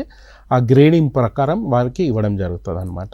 ఇంకొకటి ఏంటి అంటే ఒకవేళ 1 కోటి రూపాయల కంటే ఎక్కువ ఉందనుకోండి, 2 crores వరకు ఉంది ఆ ప్రాజెక్ట్ ప్లాన్, 2 crores వరకు ఉన్నప్పుడు 75% ఇస్తారనమాట. అంటే 2 crores అనుకుంటే 150 lakhs అంటే 1.5 crores వరకు ఇస్తారు. ఇంకా 2 crores కాకుండా ఇంకా 3 crores వరకు ఉందనుకోండి, 3 crores వరకు ఉన్నప్పుడు మ్యాక్సిమం లిమిట్ వచ్చేసి 2 crores వరకు ఈ క్రెడిట్ గ్యారంటీ ఫండ్ అనేది ఇవ్వడం జరుగుతుంది అనమాట. ఇవి కూడా ఏంటంటే మంచి పర్ఫార్మింగ్ ఎఫ్పిఓస్కి మంచి గత 3-4 సంవత్సరాల్లో వాళ్ళకి గ్రేడ్ చేసినప్పుడు ఏ గ్రేడ్లో ఉన్నప్పుడు ఆ యొక్క ఎఫ్పిఓస్కి మాత్రమే ఈ యొక్క ఫండ్ ఇవ్వడం జరుగుతుంది అన్నమాట. ఓకే సరే, ఎఫ్పిఓస్ యొక్క సహకార సూత్రాలు అంటే ఏంటి సార్, ఇట్లా ఉంటాయి మేడం? దీనికి యాక్చువల్గా 5 నుంచి 6 సహకార సూత్రాలు అనేవి ఉంటాయి అన్నమాట మేడం. ముఖ్యంగా ఏంటంటే స్వచ్ఛందంగా సభ్యత, అంటే ఎవరన్నా వచ్చి any farmer can come and become a member a farm. అంటే క్రైటీరియా ఏంటంటే రైతు అయి ఉండాలి, ఆ రైతు వచ్చి స్వచ్ఛందంగా ఆ సభ్యత్వం అనేది అందరికీ ఓపెన్ ఫర్ ఆల్ అన్నట్టు ఆ ఫార్మర్స్కి అందరు కూడా ఇవ్వడం జరుగుతుంది. ఇంకొకటి డెమోక్రటిక్ వేలో వీళ్ళందరినీ కూడా అది చేయడం జరుగుతుంది. అంటే ఎవరు కూడా ఒక్కరే ఉండి ఆయన నియంత్రణ చేయడము, లేకపోతే ఒక్కరే లీడర్ ఉండడము, లేకపోతే ఒక్కరే దీన్ని కంట్రోల్ చేయడము అనేది ఉండదన్నమాట. ఎలక్షన్స్ అనేటివి కండక్ట్ చేస్తారు, ఆ ఎలక్షన్స్ ప్రకారం ఎవరైతే ఉంటారో ఆ ప్రజాస్వామ్య పద్ధతిలో ఇది కండక్ట్ చేస్తారనమాట. దాని తర్వాత ప్రతి ఒక్క వ్యక్తి అంటే ప్రతి ఒక్క ఫార్మర్ దాంట్లో సభ్యులు ఎవరైతే ఉన్నారో వాళ్ళకందరికీ కూడా ఆర్థిక భాగస్వామ్యం, అంటే వారి యొక్క ఏమంటారు అమౌంట్ అనేది షేర్ అనేది దాంట్లో ఉండాలన్నమాట. ఆ షేర్ కంపల్సరీ దాంట్లో ఉన్నప్పుడు వాళ్ళు ఏం చేస్తారంటే వాళ్ళదిగా దే ఓన్ ఇట్, అంటే వాళ్ళ సంస్థ వాళ్ళ ఎఫ్పిఓ అనేది వాళ్ళకు ఉంటుంది కాబట్టి కంపల్సరీ వాళ్ళ యొక్క షేర్ అనేది అంటే మానిటరీ షేర్ అనేది కంపల్సరీ ఉండాలి. ఇంకొకటి దీనికి ఏమంటారు స్వతంత్రత, ఇండిపెండెన్స్, అంటే ఫ్రీడమ్ ఉంటుంది ఆ యాక్టివిటీస్ వాళ్ళు చేసుకోవడానికి. వాళ్ళ ఇష్టం, వాళ్ళు ఏమైనా చేసుకోవచ్చు. వాళ్ళు విత్తనోత్పత్తి అన్న చేసుకోవచ్చు, లేకపోతే వాళ్ళు తీసుకొచ్చిన ప్రోడక్ట్కి గ్రేడింగ్ అన్న చేసుకొని ఆ గ్రేడింగ్ ద్వారా ఏమంటారు బయట మార్కెట్లో అన్న అమ్మవచ్చు, లేకపోతే లోకల్ మార్కెట్లో అన్న అమ్మవచ్చు. అది వాళ్ళ ఫ్రీడమ్ అనమాట. దాని తర్వాత వారికి ప్రతి ఒక్క సభ్యులకు, అందులో ఉండే సభ్యులకు శిక్షణ సదుపాయం అనేది చాలా ప్రాముఖ్యం అనమాట. అంటే లేటెస్ట్ టెక్నాలజీస్, నూతన శాస్త్రం ఏదైతే ఉందో, నూతన శాస్త్ర పరిజ్ఞానం ఏదైతే ఉందో ఆ పరిజ్ఞానం అనేది రైతులకు ఎప్పటికప్పుడు తెలియజేయాలి. ఎఫ్పిఓస్ యొక్క ముఖ్య ఉద్దేశం కూడా అదే అనమాట. లేటెస్ట్ టెక్నాలజీ ఏదైతే ఉందో లేటెస్ట్ టెక్నాలజీ వాళ్ళకు చేరదీయాలి. అది త్రూ అగ్రికల్చర్ డిపార్ట్మెంట్ కావచ్చు, లేకపోతే అగ్రికల్చర్ యూనివర్సిటీలో ఉన్న శాస్త్రవేత్తల ద్వారా కావచ్చు. కాబట్టి ఎప్పటికప్పుడు వాళ్ళకి టెక్నికల్ నాలెడ్జ్ అనేది అప్గ్రేడ్ చేస్తూ ఉండాలి. దాని తర్వాత ఇతర సంఘాలతోటి కూడా, అంటే ఇప్పుడు ఈ ఒక్క ఎఫ్పిఓనే ఒక కార్నర్లో ఉండి లేకపోతే వారి ఊర్లో ఉండి ఆ ఊరికే ఈ లిమిట్ కాకుండా ఇతర సంఘాలు, ఇతర ఎఫ్పిఓస్ ఏవైతే ఉంటాయో వారితోటి కూడా మ్యూచువల్ ఎక్స్చేంజ్, అంటే ఏమైనా ప్రోడక్ట్ ఎక్స్చేంజ్ అయ్యి ఉండొచ్చు, లేకపోతే ఇక్కడ ప్రాసెసింగ్ చేస్తే అక్కడ క్లీనింగ్ గ్రేడింగ్ కావచ్చు, ఇంకేదన్నా చేయొచ్చు. అంటే మ్యూచువల్ ఎక్స్చేంజ్, మ్యూచువల్ సహకారం అనేది ఉండాలి అన్నమాట. దాని తర్వాత ఎట్లన్నా compulsory social awareness, social activities కొన్ని చేస్తూ ఉండాలి. అంటే ఎఫ్పిఓ ఖాళీ అగ్రికల్చర్ ఎఫ్పిఓ అంటే ఖాళీ అగ్రికల్చర్ యాక్టివిటీస్కే కన్ఫైన్ కాకుండా ఆ ఊర్లో డెవలప్మెంట్స్, స్కూల్ డెవలప్మెంట్ అయి ఉండొచ్చు, లేకపోతే ఏమన్నా అవేర్నెస్ క్యాంపెయిన్స్ కావచ్చు, హెల్త్ అవేర్నెస్ క్యాంపెయిన్స్ కావచ్చు, అగ్రికల్చర్ రిలేటెడ్ అవేర్నెస్ క్యాంపెయిన్ కావచ్చు. దాంట్లో ఎఫ్పిఓస్ భాగస్వామ్యం అనేది కంపల్సరీ ఉండాలి. ఓకే, ఇప్పుడు సార్, ఇప్పుడు ఏ సంఘానికైనా హక్కులతో పాటు కొన్ని విధులు, కొన్ని బాధ్యతలు కూడా ఉండాలి. కాబట్టి ఈ పాలక వర్గానికి సంబంధించి వాళ్ళకు ఏమైనా విధులు కానీ ప్రత్యేకమైనటువంటి బాధ్యతలు కానీ ఉంటాయి అంటే ఏం చెప్తారు ఓవరాల్గా? అంటే పాలక మండలికి సంబంధించినటువంటి సభ్యులు ఏం చేయాలని చెప్తారు, ఏం చేయకూడదని చెప్తారు? యాక్చువల్గా ఈ పాలక వర్గం అనేది మనము కార్యవర్గం, అంటే ఆ యొక్క ఎఫ్పిఓ నడపడానికి వీళ్ళు ఇంపార్టెంట్ అన్నమాట. కాబట్టి వాళ్ళకు పరిపాలనపరమైన బాధ్యతలు ఉంటాయి, ప్లస్ ఆర్థికపరమైన బాధ్యతలు ఉంటాయి, ప్లస్ చట్టపరమైన బాధ్యతలు ఉంటాయి అన్నమాట. ఈ పరిపాలనపరమైన బాధ్యతల్లో చూసుకుంటే సభ్యత్వం, డిఫరెంట్ మెంబర్స్కి సభ్యత్వం అనేది ఇవ్వడము వారి ఇష్టం, ఎవరికన్నా ఇవ్వచ్చు, ఎవరికన్నా రద్దు చేయొచ్చు. అంటే ఎఫ్పిఓకు అనుగుణంగా లేకపోతే ఆ విధి విధానాలకు అనుగుణంగా వారు పని చేయకపోతే వారు ఆ యొక్క సభ్యత్వం అనేది రద్దు చేయొచ్చు అనమాట. దాని తర్వాత పాలకవర్గం సభ్యులను చేర్చుకోవడము, ఎన్నిక ద్వారా చేర్చుకోవడము, అదేవిధంగా ఎన్నిక లేకుండా కూడా తొలగింపు అనేది. దాని తర్వాత విధానాలు, ఏ విధంగా పనిచేయాలి, ఏమి పనిచేయాలి అనేది ఆ విధానాలు రూపొందించటకు ఈ పాలకవర్గం అనేది పనిచేస్తుంది అనమాట. ఇంకోటి ఉప కమిటీలు అనేది వేసుకోవాలి. అంటే అందరూ ఒకటే యాక్టివిటీ కాకుండా ఉప కమిటీలు, కొందరు ప్రొడక్షన్ వైపు, కొందరు గ్రేడింగ్ వైపు, కొందరు ఇంకో పని వైపు, ఇట్లా ఉప కమిటీలను వేసుకున్నప్పుడు ఆ యొక్క పని అనేది కూడా, ఆ యొక్క వర్క్ అనేది కూడా డివైడ్ అవ్వడం జరుగుతుంది అనమాట. దాని తర్వాత ప్రణాళికల తయారీ, ఎప్పటికప్పుడు ఈ యొక్క యాక్షన్ ప్లాన్ అనేది లేకపోతే ఆ బిజినెస్ ప్లాన్ అనేది ఎప్పటికప్పుడు వాళ్ళు తయారు చేస్తూ ఉండాలి. ఇంకా మనము బడ్జెట్ రిలేటెడ్ అనుకుంటే, ఆర్థికపరమైన అంశాలు చూసుకుంటే నిధుల సమీకరణ, అంటే ఈ నిధులు అనేది గవర్నమెంట్ నుంచా లేకపోతే ప్రైవేట్ వారి నుంచా లేకపోతే ఎక్కడి నుంచి ఈ ట్యాప్ చేయాలి, ఈ రిసోర్సెస్ అనేది ఏ విధంగా ట్యాప్ చేస్తారు అనేది. అదేవిధంగా ట్యాప్ చేయడమే కాక, ట్యాప్ చేసి తీసుకొచ్చి బ్యాంక్ అకౌంట్లో వేసుకొని వాళ్ళ అకౌంట్లో పెట్టుకోవడం కాదు, దాన్ని మళ్ళీ వినియోగించుకోవాలి. 100% యూటిలైజేషన్ అయితే ఉండాలి. ఆ యొక్క పీరియడ్ అయిపోయాక అదేమంటారు, దానికి యూటిలైజేషన్ సర్టిఫికేట్స్ ఇవ్వడం కానీ, ఆడిట్ చేపించడం కానీ, ఇట్లాంటివన్నీ నిధుల ఆర్థికపరమైన బాధ్యతల కింద వస్తాయి. దాని తర్వాత చట్టపరమైన బాధ్యతలు, దీంట్లో ఏంటంటే ముఖ్యంగా లెక్కల ఆడిట్ చేపించడం. ప్రతి ఎఫ్పిఓ అనేది మంచిగా పనిచేయాలి, లేకపోతే దాని యొక్క ఏమంటారు గ్రేడింగ్ అనేది మెరుగుపడాలి అంటే కంపల్సరీ ఎలక్షన్స్ అనేది ఎవ్రీ ఇయర్ అనేది ఉండాలి. ఎలక్షన్స్తో పాటు కంపల్సరీ జనరల్ బాడీ మీటింగ్ అనేది ఇయర్లీ ఒక్కసారన్నా జరగాలి. ఇట్లాంటివన్నీ కూడా చేస్తూ ఉండాలి. ప్లస్ ఎన్నికలు అనేది కంపల్సరీ ఆ యొక్క ఎఫ్పిఓలో ఎవ్రీ ఇయర్ అనేది చేస్తూ ఉండాలి. చేయడంతో పాటు రిజిస్టార్ అనే అతను ఉంటాడనమాట ఈ ఎఫ్పిఓకి సంబంధించి. ఆ రిజిస్టార్కి ఎప్పటికప్పుడు మనం ఏం చేయాలి అంటే ఈ ఎఫ్పిఓకి సంబంధించిన దస్తావేజులు, అంటే దానికి రిలేటెడ్ ఇన్ఫర్మేషన్ అన్నీ కూడా ఈ యొక్క ఎఫ్పిఓ రిలేటెడ్ ఇన్ఫర్మేషన్ అంతా కూడా పంపించడం చేయాలి అనమాట. సార్, ఇప్పుడు మనం చాలా విషయాలు మాట్లాడుకున్నాం బ్రేక్కి ముందు. ఇప్పుడు ఇంకొకటి చెప్పండి, అంటే ఈ ఎఫ్ఈఓస్ కానీ రైతు సంఘాల విషయానికి వస్తే రాష్ట్ర ప్రభుత్వ విధులు కానీ కేంద్ర ప్రభుత్వ విధులు కానీ ఎలా ఉంటాయి, ఏంటవి? ముఖ్యంగా రాష్ట్ర ప్రభుత్వ విధులు చూసినట్టయితే మా టెక్నికల్ సపోర్ట్ ఒకటి ఉంటుంది అనమాట. ఈ ఫార్మేషన్ కొరకు వీళ్ళు ఈ నాబార్డు ద్వారా కానీ, ఈ ఎస్ఎఫ్ఏసి ద్వారా కానీ, లేకపోతే స్థానికంగా ఉన్న రైతు మిత్ర గ్రూపుల ద్వారా కానీ, లేకపోతే ఎన్జిఓస్ ద్వారా కానీ ఈ ఏ విధంగా చేసుకోవాలి ఎఫ్పిఓస్ అనేది స్టేట్ గవర్నమెంట్ అనేది చూసుకుంటూ ఉంటుంది. మరి సెంట్రల్ గవర్నమెంట్ నుంచి మనం చూసుకున్నట్టయితే ఈ ఫండింగ్ అంతా కూడా సెంట్రల్ గవర్నమెంట్ అనేది ఉంటుంది అనమాట. ఇందాక మనం మాట్లాడుకున్న 18 లక్షలు ప్రతి ఎఫ్పిఓకు 3 సంవత్సరాలకు కానీ, లేకపోతే ఆ క్రెడిట్ గ్యారంటీ ఫండ్ కానీ, ఇవన్నీ కూడా మనకు సెంట్రల్ గవర్నమెంట్ నుంచి ఇవ్వడం జరుగుతుంది అనమాట. బేస్డ్ అపాన్ గ్రేడింగ్, ఒకవేళ గ్రేడింగ్ బాగుంటే ఆ గ్రేడింగ్ ప్రకారం ఈ యొక్క ఫండింగ్ అనేది సెంట్రల్ గవర్నమెంట్ నుంచి యొక్క ఎఫ్పిఓస్కి రావడం జరుగుతుంది. ఓకే, అంటే కేంద్ర ప్రభుత్వానికి సంబంధించి ఓవరాల్గా ఇంకా అవి చూసుకుంటే. అండ్ ఇంకొకటి సార్, నాకు ఈ మధ్య కాలంలో అంటే కేంద్ర ప్రభుత్వము మాకు వినిపించింది ఏంటంటే 10,000 ఎఫ్పిఓ స్కీమ్, అంటే 10,000 వరకు ఎఫ్పిఓస్ ఫామ్ చేయాలని చెప్పారు కదా. 10,000 స్కీమ్ ఎఫ్పిఓ స్కీమ్ అనేది ఎంతవరకు వచ్చింది సార్?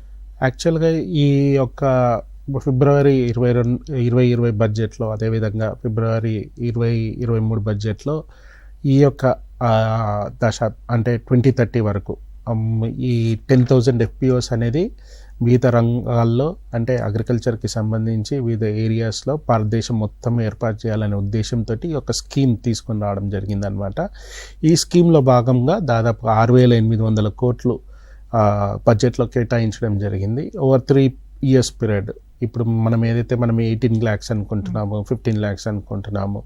అదేవిధంగా క్రెడిట్ గ్యారంటీ ఫండ్ కింద 1 crore, 2 crores, 3 crores అని అనుకుంటున్నాము. అవన్నీ కూడా ఈ బడ్జెట్ కిందనే అనమాట. దాదాపు ఇప్పటివరకు అయితే దాదాపు ఒక 3,000 నుంచి 5,000 ఎఫ్పిఓస్ ఫామ్ చేయడం జరిగింది. ఇంకా మా 2030 వరకు మనం ఈ 10,000 ఎఫ్పిఓస్ అనేది గవర్నమెంట్, సెంట్రల్ గవర్నమెంట్ అనేది, అంటే ఆ ఫార్మర్స్ అంతా కూడా ఒక గ్రూప్గా ఏర్పడి ఫార్మర్స్ దాని ద్వారా లాభాలు పొందాలనే ఉద్దేశంతో, వారి యొక్క ప్రొడక్టివిటీ ఇంక్రీజ్ కావాలనే ఉద్దేశంతో ఈ యొక్క ఎఫ్పిఓ స్కీమ్ అనేది ఈ బడ్జెట్లో ఇంట్రడ్యూస్ చేయడం జరిగిందనమాట. దాని ప్రకారమే ఫండింగ్ కూడా, దాని ప్రకారమే అన్ని కూడా యాక్టివిటీస్ అన్ని కూడా చేయడం జరుగుతుంది. ఓకే, మధు గారు, ఈ రైతు సంఘాలకు సంబంధించి ఉత్తమ పరిపాలన పద్ధతి అంటే ఏం చెప్తారు, ఎలా ఉండాలి ఇదంతా? అంటే ఇప్పుడు ఒక ఎఫ్పిఓ ఉత్తమంగా లేకపోతే సరిగ్గా మంచిగా పనిచేయాలి అని అంటే యాక్చువల్గా ఆ సంస్థకు కొన్ని ఉద్దేశాలు పెట్టుకోవాలన్నమాట. ఏంటంటే కొన్ని లక్ష్యాలు పెట్టుకోవాలి. ఈ విధంగా పనిచేయాలి, ఈ విధంగా చేసుకుంటే మంచి మనకు లాభాలు వస్తాయి అనేది విధంగా ఒక ప్లాన్ అనేది వేసుకోవాలి, ఒక బిజినెస్ ప్లాన్ అనేది చేసుకోవాలి. ఆ బిజినెస్ ప్లాన్కి తగ్గట్టుగా వాళ్ళు ఏంటంటే ఈ యొక్క ప్లాన్ని, ఆ బిజినెస్ ప్లాన్ని వాళ్ళు అవలంబించడానికి ఆ బిజినెస్ ప్లాన్కి తగ్గట్టు ఆ వ్యూహాలు అనేది కూడా రచించుకోవాలి. దాని తర్వాత సభ్యులకు అవసరాలు ఏవైతే ఉన్నాయో దానికి గుర్తించి దానికి తగ్గట్టుగా వాళ్ళన్నీ కూడా చేసుకోవాలన్నమాట. అదేవిధంగా ఎప్పుడైనా ఎఫ్పిఓ అనేది లాభంలో ఉన్నప్పుడే ఆ ఎఫ్పిఓ అనేది కంటిన్యూస్గా నడవడం జరుగుతుంది. ఒకవేళ నష్టం ఏర్పడ్డది అనుకోండి, ఆటోమేటిక్గా ఆ ఫార్మర్స్ ఇంట్రెస్ట్ ఉండదు, లేకపోతే స్థానికంగా ఉండే వారికి ఇంట్రెస్ట్ ఉండదు, లేకపోతే ఒకరొక్కరుగా అందరూ బయటికి వెళ్ళిపోవడం జరుగుతూ ఉంటుంది అనమాట. ఎప్పటికప్పుడు ఇంకోటి ఏంటంటే ఈ జనరల్ బాడీ లేకపోతే మహాసభ సమావేశాలు అనేది ఎప్పటికప్పుడు క్రమం తప్పకుండా నిర్వహించాలి. అదేవిధంగా ప్రతి ఒక్క సభ్యుడు అందులో భాగమై ఉండాలి. అదేవిధంగా సమావేశంలో తీసుకున్న నిర్ణయాలు తప్పకుండా అమలు చేయాలి. జనరల్గా ఏం చేస్తారంటే ఒక నిర్ణయం తీసుకుంటారు, కానీ ఆ నిర్ణయానికి తగ్గట్టు కానీ లేకపోతే ఆ నిర్ణయానికి అనుగుణంగా కానీ వారు పనిచేయరనమాట. ఆ విధంగా చేసినప్పుడు ఏం జరుగుతుందంటే ఆ ఎఫ్పిఓలో కలతలు రావడమో లేకపోతే ఆ ఎఫ్పిఓలు డివైడ్ కావడమో జరుగుతూ ఉంటుంది.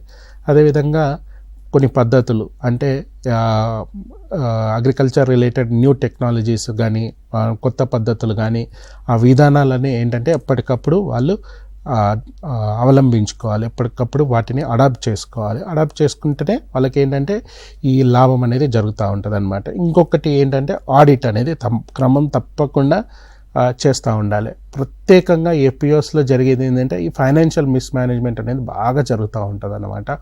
వాళ్ళు ఏం చేస్తారంటే ఆ వచ్చే అమౌంట్కి లేకపోతే ఖర్చు పెట్టే అమౌంట్కి తేడాలు ఉండడంతో ఏంటంటే ఆ గ్రేడింగ్ అనేది పడిపోతుంది. గ్రేడింగ్ పడిపోయినప్పుడు ఆటోమేటిక్గా ఈ private lending government related private lending institutes ఏవైతే ఉంటాయో అంటే బ్యాంక్స్ కానీ ఇట్లాంటివి ఏవైతే ఉంటాయో ఆ లెండింగ్ అనేది వాళ్ళు ఇవ్వడము ఆపేస్తారు, లేకపోతే వాళ్ళు ఇచ్చే గ్రాంట్ అనేది కూడా ఆపేయడం జరుగుతుంది అనమాట. దీనివల్ల ఏంటంటే దాని యొక్క గ్రేడింగ్ పడిపోవడము అదంతా కూడా జరుగుతూ ఉంటుంది. కాబట్టి వీటితో పాటు రిజిస్టర్స్ అన్నిటికి సంబంధించి అంటే ప్రతిదానికి సంబంధించి లెట్స్ సే ఒక గోడౌన్ ఉంది, ఆ గోడౌన్కి సంబంధించిన ఏం వస్తుంది, ఏం పోతుంది, ఎంత రెంట్ కలెక్ట్ చేస్తున్నారు, ఎంత ఛార్జ్ మెయింటైన్ చేస్తున్నారు అనేది కంపల్సరీ ఆ యొక్క రిజిస్టర్లో మెయింటైన్ చేసి ఉండాలి. ప్లస్ ఏమి ఇన్కమ్ వచ్చింది, ఆ ఇన్కమ్ దేని ద్వారా వచ్చింది, దాన్ని మరలా దేనికి ఖర్చు పెడుతున్నారు అనేది కూడా రాసి ఉండాలి. ఆ రిజిస్టర్ అనేది మెయింటైన్ చేయాలి, జమా ఖర్చులు అనేది మెయింటైన్ చేయాలి. చేయడమే కాకుండా ఎవ్రీ ఇయర్ కంపల్సరీ ఆడిట్ చేస్తూ ఉండాలి. ఎవ్రీ ఇయర్ కంపల్సరీ సంవత్సరానికి 4 నెలలకు ఒకసారి అదేమంటారు పాలకవర్గ మీటింగ్స్ అనేటివి అంటే బోర్డ్ మెంబర్ మీటింగ్ అనేది కంపల్సరీ చేయాలి. అదేవిధంగా సంవత్సరానికి ఒక్కసారైనా జనరల్ బాడీ మీటింగ్ అనేది చేయాలి, ఆడిట్ చేయాలి. ఆడిట్ చేయడమే కాకుండా ఈ ఆడిట్ని అక్కడ ఉండే రిజిస్ట్రార్ ఎవరైతే ఉన్నారో లేకపోతే గవర్నమెంట్ రిలేటెడ్ రిజిస్ట్రార్ ఎవరైతే ఉన్నారో వాళ్ళకి ఎప్పటికప్పుడు ఈ ఆడిట్ రిలేటెడ్ ఇన్ఫర్మేషన్ కూడా వెళ్తూ ఉండాలన్నమాట. ఓకే మధు సార్, ఇంకొక డౌట్ ఏంటంటే రైతు సంఘాలకు సంబంధించి క్యాలెండర్ ఏమని ఇవ్వగలుగుతారు? అంటే ఈ సర్టెన్ టైం వరకు ఇది మనకు ఈ వర్క్ చేయాలి, ఈ ఇయర్కా లేదా మంత్కా అట్లా ఒక క్యాలెండర్ లాగా ఏమైనా ఫామ్ చేస్తారా, ఇస్తారా ఏమైనా? యాక్చువల్గా మేడం ఇందాక మనము చెప్పుకున్నట్టే మనము కనీసం సంవత్సరంలో 4 మార్లు అంటే 3 నెలలకు ఒకసారి కానీ లేకపోతే 4 నెలలకు ఒకసారి కానీ సమయాన్ని బట్టి అంటే ఈ బోర్డు సమావేశాలు అంటే ఈ ఏదైతే మనం ఇందాక అనుకున్నామో పాలకవర్గ సమావేశం అనేది కంపల్సరీ జరగాలన్నమాట. ఈ విధంగా చేసుకున్నప్పుడు ఏంటంటే సభ్యులంతా ఒక తాటిపైన ఉండి వాళ్ళు ఏం చేస్తున్నారు ఏంటనేది వాళ్ళకు తెలవడానికి ఆస్కారం ఉంటుంది. ఇంకొకటి ఆడిట్, ప్రతి సంవత్సరము ఆ ఫైనాన్షియల్ ఇయర్ కంప్లీట్ కాగానే ఈ ఆడిట్ అనేది కంప్లీట్ చేయాలన్నమాట. దాని తర్వాత రిజిస్టార్, ఈ సొసైటీస్కి అన్నిటికీ కూడా ఈ ఎఫ్పిఓస్కి అన్ని కూడా ఒక రిజిస్టార్ ఉంటారు. ఆయనకి ఏంటంటే ఆయన కోరినప్పుడల్లా ఈ ఆడిట్ రిలేటెడ్ డాక్యుమెంట్స్ అన్నీ కూడా ఆయనకు సబ్మిట్ చేయడం. దాని తర్వాత ఇందాక మనం మాట్లాడుకున్నట్టు కంపల్సరీ జనరల్ బాడీ సమావేశం అనేది కండక్ట్ చేయడం. దాని తర్వాత ప్రతి సంవత్సరం అదే బోర్డు మెంబర్స్ ఉండరు, అంటే వీళ్ళకు ఒక 1-2 ఇయర్స్ వాళ్ళకు ఆ బోర్డు మెంబర్స్గా ఉన్న తర్వాత దాంట్లో 1/3 అనేది తీసేసి మళ్ళీ 1/3 కొత్తగా ఎన్నుకోవాలన్నమాట. ఎన్నికలు అనేది ఎప్పటికప్పుడు చేస్తూ ఉండాలి. దాని తర్వాత ఈ యొక్క మహాసభ అయిపోయిన తర్వాత అంటే జనరల్ బాడీ అయిపోయిన తర్వాత 30 డేస్ లోపు కంపల్సరీ 30 డేస్ లోపు దాని యొక్క నివేదిక అంటే ఆ సంవత్సరానికి సంబంధించిన నివేదిక అంతా కూడా ఆ యొక్క బోర్డు మెంబర్స్కి ఇవ్వడం, అదేవిధంగా సభ్యులకు అందజేయడం వల్ల ఏంటంటే ఒక క్యాలెండర్ లాగా ఇట్లా చేసుకుంటే ఏంటంటే ఆ ఎఫ్పిఓ అనేది చాలా మంచిగా పనిచేయడానికి ఆస్కారం ఉంటుంది అనమాట. ఇవే కాకుండా వేరే ఏంటంటే నిధులు ఎప్పటికప్పుడు ఆ నిధులు వచ్చేది, ఆ నిధులు ఎట్లా ఖర్చు చేసుకుంటున్నారు, దాన్ని ఎక్కడ నిల్వ పెడుతున్నారు అనేది, ఆ బ్యాంకులో నిల్వ ఉంచుతున్నారా, ఇంకెక్కడైనా నిల్వ ఉంచుతున్నారా అనేది ఎప్పటికప్పుడు ఈ సభ్యులకు తెలియజేయడం అనేది చేస్తూ ఉండాలి. దాని తర్వాత ఒకవేళ సంస్థ పెద్దదనుకోండి, ఎఫ్పిఓ సంస్థ చాలా పెద్దదనుకోండి, కంపల్సరీ ఒక ఆడిటర్ని అనేది అది చేసుకోవాలన్నమాట. అకౌంటెంట్ అనేది కూడా పెట్టుకోవాలి. ఎందుకంటే సిఇఓకు గవర్నమెంట్ నుంచి 25,000 పర్ మంత్, 25,000 ప్రతి నెల. అదేవిధంగా అకౌంటెంట్కి ఒక 10,000 గవర్నమెంటే ఒక 3 years వరకు వాళ్ళు ఇస్తారు. కాబట్టి దాని ప్రకారము వీళ్ళని ఇద్దరిని పెట్టుకొని ఆ జమా ఖర్చులు అనేది, ఆ లెక్కలు అనేది మంచిగా నీట్గా మెయింటైన్ చేసుకుంటే చాలా బాగుంటుంది. దీంతోపాటు ఇంకొక మిస్టేక్, కామన్గా చేసే మిస్టేక్ ఏంటంటే జిఎస్టీ. ఈ లైసెన్స్ కానీ, ఈ జిఎస్టీ కానీ ఇట్లాంటివన్నీ తీసుకోకుండా తప్పించుకోవాలని చూస్తూ ఉంటారు. కాబట్టి ఏదైనా న్యాయబద్ధంగా ఉండాలంటే కంపల్సరీ ఈ జిఎస్టీ అనేది తీసుకోవాలి. జిఎస్టీ ప్రకారం ఈ ఎఫ్పిఓ ఏదైనా చెల్లించవలసి ఉంటే అది కూడా చెల్లించడం చేయాలి అన్నమాట. ఈ విధంగా చేసినప్పుడు అన్ని రిజిస్ట్రేషన్స్ ఎప్పటికప్పుడు ఈ రిజిస్ట్రేషన్స్ అన్నీ కంప్లీట్ చేసుకొని ఎప్పటికప్పుడు ఇవన్నీ కూడా పెండింగ్ పెట్టుకోకుండా ఉంటే ఆ యొక్క ఎఫ్పిఓ చాలా బాగా పనిచేస్తుంది. ప్లస్ ఈ క్యాలెండర్ ప్రకారం చేసినట్టయితే ఈ యొక్క సిస్టమేటిక్ వేలో ఒకటి తర్వాత ఒకటి చేసుకుంటే ఆ ఎఫ్పిఓ అనేది చాలా అద్భుతంగా మంచి రిజల్ట్స్ ఇవ్వడానికి ఆస్కారం ఉంటుంది. ఓకే మధు సార్, మీరు అన్నట్టు ఆడిటింగ్ ఉండాలి అండ్ రిజిస్ట్రేషన్ ఉండాలి, మీరు అన్న ఈ వర్క్స్ అన్ని చేసుకోవాలంటే ఏమైనా లైసెన్స్ ఏమైనా అవసరం? అంటే దాదాపు వేరే ఏదైనా సంఘాలుగా ఏర్పడాలంటే దానికి ఒక లైసెన్స్ ఉంటుంది కదా లీగల్ ఆర్టీ కోసం, అట్లా దీనికి ఏమైనా లైసెన్స్ ఉంటుందా? యాక్చువల్గా మేడం ఇప్పుడు ఎఫ్పిఓ ఏర్పడ్డప్పుడు ఎఫ్పిఓ ఇప్పుడు వాళ్ళు ఒక సీడ్ లైసెన్స్ అనేది అగ్రికల్చర్ డిపార్ట్మెంట్ నుంచి, ఒకవేళ విత్తనము వారు తీసుకొని విత్తనము వాళ్ళు కంపెనీస్ నుంచి డైరెక్ట్ లింకేజెస్ పెట్టుకొని కంపెనీస్ ద్వారా విత్తనము కానీ, కంపెనీస్ ద్వారా మంచి విత్తనం కానీ తెచ్చుకోవాలి అని అనుకుంటే ఈ సీడ్ లైసెన్స్ అనేది కంపల్సరీ వాళ్ళు ఏంటంటే ఈ అగ్రికల్చర్ డిపార్ట్మెంట్ నుంచి తీసుకోవాలి. అదేవిధంగా ఒకవేళ పెస్టిసైడ్స్ కూడా ఎఫ్పిఓ ద్వారా వాళ్ళ సభ్యులకు అందజేయాలి అనుకుంటే పెస్టిసైడ్ లైసెన్స్ కూడా మనకు ఏంటంటే ఈ యొక్క ఎఫ్పిఓ అనేది అగ్రికల్చర్ డిపార్ట్మెంట్ నుంచి తీసుకోవాలి. దీంతోపాటు మనం ఫర్టిలైజర్, ప్రధానంగా ఫర్టిలైజర్ గురించే ఉంటుంది కాబట్టి ఫర్టిలైజర్ కూడా లైసెన్స్ అగ్రికల్చర్ డిపార్ట్మెంట్ ఇవ్వడం జరుగుతుంది అన్నమాట. కాబట్టి ఆ లైసెన్స్ కూడా వాళ్ళు తీసుకోవాలి. దీంతోపాటు జిఎస్టీ, పాన్ నెంబర్ ఇట్లాంటివన్నీ కూడా వాళ్ళు మెయింటైన్ చేసుకుంటే ఏంటంటే ఇవి రెగ్యులర్గా వాళ్ళ దగ్గర ఉండే డాక్యుమెంట్స్, లైసెన్సెస్ అయితేనేమి, ఈ సీడ్, ఫర్టిలైజర్, పెస్టిసైడ్ లైసెన్స్ అయితేనేమి, అదేవిధంగా ఈ పాన్ నెంబరు, అదేవిధంగా జిఎస్టీ ఇట్లాంటివన్నీ కూడా ఒక ప్రైవేట్ కంపెనీకి ఏ విధంగా అయితే అన్ని డాక్యుమెంట్స్ ఉంటాయో అదేవిధంగా అన్ని డాక్యుమెంట్స్ ఎప్పటికప్పుడు అన్నీ మెయింటైన్ చేస్తూ ఉండాలి. ఎందుకంటే గవర్నమెంట్ ఇవన్నీ మెయింటైన్ చేయడానికి ఇందాక చెప్పినట్టు సిఇఓకు 25,000, అదేవిధంగా అకౌంటెంట్ ఒకవేళ ఏర్పాటు చేసుకుంటే అకౌంటెంట్కి 10,000 ఇవ్వడం జరుగుతుంది. కాబట్టి వారి ద్వారా ఇవన్నీ కూడా మెయింటైన్ చేసుకోవడానికి మనకు ఒక మంచి మార్గం గవర్నమెంటే ప్రొవైడ్ చేస్తుంది. కాబట్టి దాని ద్వారా మనం చేసుకోవడానికి ఆస్కారం ఉంటుంది. ఓకే మధు గారు, మీరు అన్నట్టు సిఇఓ కానీ లేదా ముఖ్య కార్యనిర్వహణ అధికారులు కానీ వీళ్ళు చాలా కీలకం రైతు సంఘాలకు సంబంధించి, వాళ్ళు చేసేటువంటి కార్యక్రమాలకు సంబంధించి. కాబట్టి ఓవరాల్గా వాళ్ళ విధులు అనేవి ఎలా ఉంటాయి, ఎలాంటి విధులు వాళ్ళు పాటించాల్సి ఉంటుంది, ఏం చేయాలి ఏం చేయకూడదు అని చెప్పేసి రైతు సంఘాలకు సంబంధించి ఏం చెప్తుంటారు? అంటే ఇప్పుడు రైతు సంఘాలుగా ఏర్పడినప్పుడు ఒక సిఇఓని ఎంచుకున్నప్పుడు ఆ సిఇఓకు చేయాల్సినటువంటి పనులు కానీ విధులు కానీ అట్లా ఏమైనా ఉంటాయి? యాక్చువల్గా ఈ సిఇఓ అనేది ఏంటంటే మనము చూసినట్టయితే జనరల్గా ఎఫ్పిసిఎల్ కంపెనీస్లో లేకపోతే ఎఫ్పిఓ కంపెనీస్లో వాళ్ళు ఏం చేస్తారంటే మంచి లర్నెడ్ పర్సన్, అంటే చదువుకున్న అతన్ని పెట్టుకుంటే బాగుంటుంది. బీఎస్సీ అగ్రికల్చర్ అతన్ని పెట్టుకుంటే ఇంకా బాగుంటుంది, ఎందుకంటే అగ్రికల్చర్ పైన అవగాహన ఉంటుంది కాబట్టి. కానీ వీళ్ళు ఏం చేస్తారంటే వాళ్ళ ఆ సంఘం మెంబర్స్లోనే ఎవరినో ఒకరిని పెట్టేసుకొని మెయింటైన్ చేయాలని ట్రై చేస్తారనమాట. దీనివల్ల ఏం జరుగుతుందంటే అతను సరిగ్గా మెయింటైన్ చేయకపోవడం, ఆ ఎఫ్పిఓ అదేమంటారు డిమోట్ కావడానికి కారణం అవ్వచ్చు.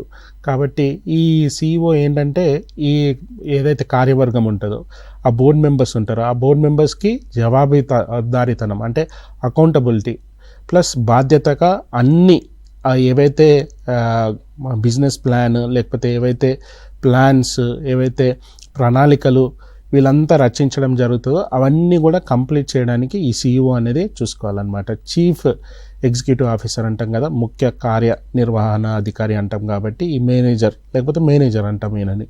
కాబట్టి ఇవన్నీ కూడా రోజువారీ అదేమంటారు కార్యక్రమాలు అంటే ఎఫ్పిఓ రన్ కావడానికి రోజు ఏం చేయాలి, ఫర్ ఎగ్జాంపుల్ ప్యాడీ సీజన్ ఉంది, ఆ ప్యాడీ సీజన్లో ఏం చేయాలి, ఆ రోజు ఏం కొట్టాలి లేకపోతే ఏది చేయాలి అనేది కూడా అన్నీ కూడా ఇతనే చూసుకోవాలన్నమాట. కాబట్టి ఆ విధంగా ఏంటంటే చేసుకున్నప్పుడు ఈ యొక్క సిఇఓ అనేది పదవికి మంచి